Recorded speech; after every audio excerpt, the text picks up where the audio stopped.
Hi, this is Kevin Thomas, and welcome to the At Home Film Festival. Before we get too deep into May, let us salute Asian Heritage Month through films. Asians have made great strides in being more mainstream in the US in the last couple of years. I mean, this year, two Asian actors won Oscars. Great. And we had a recent Best Picture that was foreign language. Oh, we are doing so great. So I'm not going to focus on all those big hit movies. I'm going to find 7 smaller or forgotten and older films to look at. In the meantime, let us enjoy films like on the Criterion Channel. They're saluting Asian films of the 80s. Canopy has a good collection too. So let us jump into it right now. Let's go! Our first movie is quite a doozy, Blue Bayou. It kind of skimmed theaters a couple years ago. No one really saw it. I didn't see it. And now it's on HBO, and today I watched it for the first time. Thank you, HBO, for having this.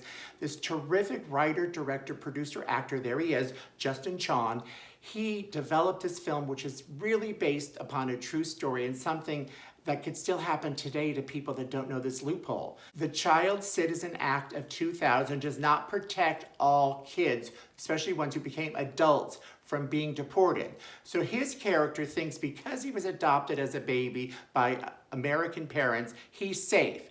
Well, a kerfuffle here happens in the grocery store, and therefore he is now under the light of the law, and they realize that he is not a US citizen. He wasn't hiding from anybody. He just thought because his parents were American, so was he. But that law has loopholes, and this movie is based upon what happens where you could be torn right out of the arms from your family, your loved ones. It doesn't matter that the only life you know is in America.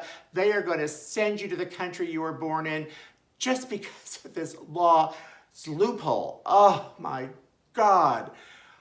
Riveting, riveting movie. None of us saw it. We should be ashamed of ourselves. But now watch this movie, and if you're born in another country and you're over 18 and you think that maybe you're safe, you better check. Oh my God, Hulu has a movie called Gaslight. It's not the 1944 film remade. This movie's from India. It's really good. It's about a princess who goes away for years, comes back, and yet her father can't be found. Is there foul play going on? I don't know, but it seems other people might know what's going on. A lot of this is filmed in the gloomy darkness, in the rain. It gives such a goth feeling. There are some predictable moments, I will say, but there's also, for every predictable moment, there's a twist you weren't expecting. So those make it sort of a thriller for me, not to mention the fact that it's so well photographed and acted. It's on Hulu. Catch this movie, really. Movie I love from decades ago is on Canopy right now, saluting Asian Heritage Month. It's called The Wedding Banquet, where a white American who and his Asian boyfriend really want to be together, but their parents, of course, are against a wedding, especially back a couple decades ago. So they have to have a wedding banquet with a woman playing the part of the bride. A lot of twists happen. It's very funny. It's romantic. It's from Ang Lee, who does a lot of great films that we all know and love. This is one of his earlier works. He's won Oscars. You've got to catch The Wedding Banquet. And if you don't have Canopy, you really should. You see a lot of quality movies for free. You get 5 a week. All you need is a library card. So they're giving you movies. All they're asking you to do is read. Love this movie. Speaking of Asian movies hiding your gay sexuality, we have the movie I love, Eat With Me. It's on Canopy and it's on Prime. It's about a gay man who's very secretive about his life. He doesn't tell his parents. And yet then his mother has a fight with her husband and she comes to visit, and he's still trying to hide things, but at the same time, his mother starts to realize he likes men. Now, you'll have to watch the movie to see if she's for or against it, but another fun thing about this film is he plays a chef that's not doing very well, and he learned some great techniques from his mother. I love a good foodie movie, so this qualifies for Asian film, this qualifies for comedy, this qualifies for gay, this qualifies for a foodie movie. It's super qualified. Love this film. You will too. The only movie on this list that costs anything to rent or buy, sometimes it's on streaming channels, so keep your eye out for it. But I had to include it because it's so fun and it's local. It's called Coma the Musical. Yes, the musical. For those that aren't from the Bay Area, Coma is a little city outside of San Francisco that has the distinction for having a high ratio of dead people versus live people. I think they say for every one living person, there's 1,500 dead because there's so many cemeteries in Coma. This is also known as a city where a lot of Filipino people live, so hence a lot of our cast and characters in this movie, Coma. It's a coming-of-age story set to fun songs that we will just all enjoy singing along with once you learn the lyrics. There have been a little Coma sing-along since this has become a cult film. Critics all across the country have enjoyed this small independent film, and we all should watch it together, enjoy, and let us learn to sing along. San Francisco's right over there. Los Angeles just exceeded New York public transit.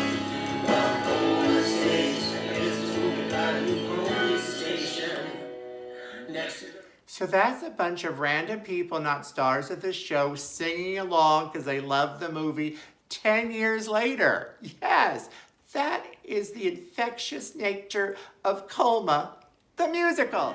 Coma stays, cast as a tortoise. Coma stays, like rigor mortis. Coma stays. These are the real stars from the movie.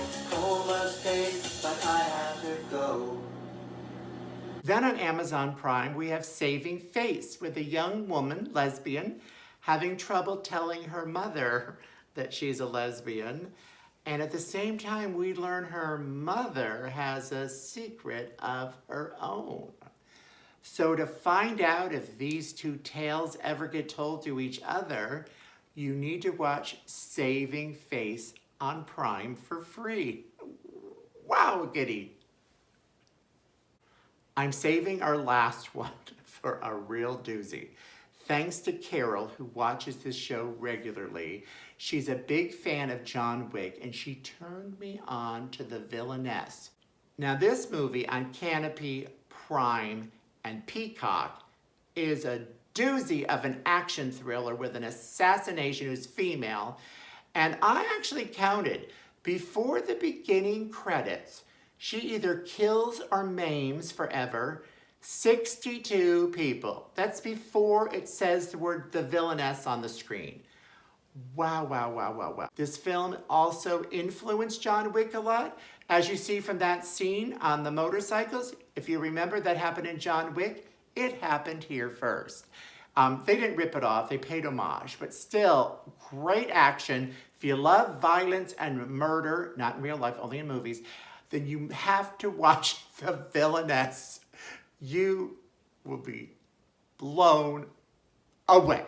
Well, thanks for tuning in. That's our show of the week. I hope you enjoyed it. Please comment below and always remember to share and come back.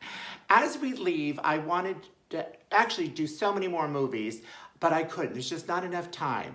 In fact, I wanted some from the Criterion channel, but they don't have movie previews for me to show in the background. I did look. So go to Criterion and watch all of those 80s Asian films.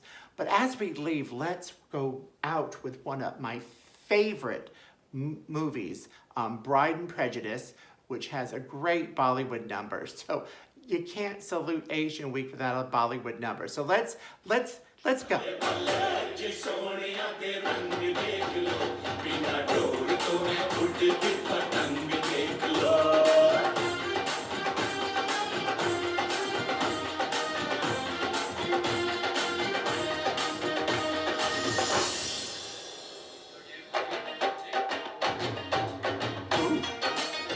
Okay, one more number.